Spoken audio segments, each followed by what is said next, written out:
Cinematic platformers have come a long way since the days of Another World. The genre's emphasis on problem-solving and fluid animations with a driving story has evolved and gradually strayed from scripted or canned animations. Limbo and Inside innovated by incorporating physics-based gameplay to enhance the verisimilitude of the kinesthetic feedback. Bionic Bay takes the advances in physics technology and leans harder into it than any other cinematic platformer before it.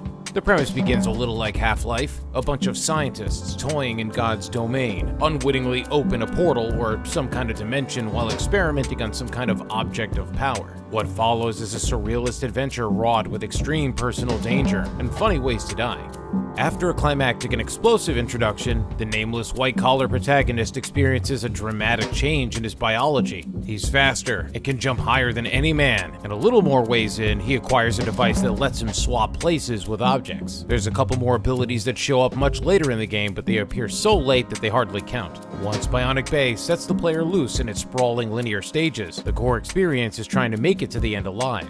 This is a one-hit death kind of game, and you will die a lot. Bionic Bay is mercifully liberal with checkpoints, and it's always pretty obvious where the protagonist will respawn. Unlike most cinematic platformers, Bionic Bay's narrative and visual storytelling takes a bit of a backseat. At times, this feels more like a stream of consciousness Super Meat Boy where levels bleed into each other. Aside from the visually arresting vistas and apocalyptic scenery, the story is uneventful, and the focus is mostly on trying to survive a bizarre alien landscape that's been twisted and torn apart. Other than swapping objects, White Collar can wall jump and do a DK-like roll and air lunge. Rolling and lunging is a core pillar to gaining momentum for clearing gaps or passing through some diabolical danger zones. At high-level play, the parkour looks awesome, and the feeling of perfectly executing these stunts is pretty thrilling.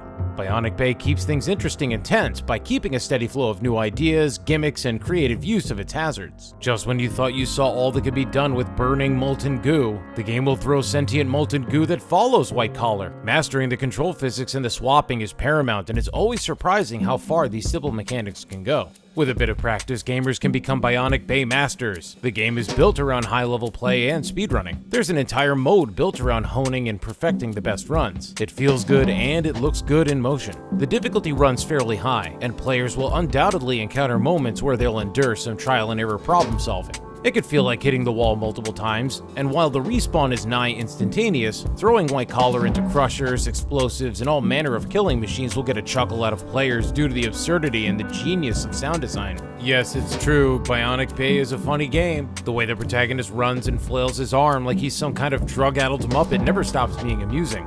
Dying constantly in games is usually obnoxious, but the protagonist's procedural animations are so absurd that they soften the blow of the frustration. The affirmation sound design does go a long way in emphasizing some of the cartoonish agony. While lunging through the air and getting clipped in the head by some esoteric metallic object, you're gonna hear sounds like a loud clunk, sending our hero ragdolling into a bloody tumble. Other times, our hero keels over from deadly cosmic burns that leave him as a fried husk, where you can still hear his crispy flesh sizzle. The soundscape is restrained and minimalistic.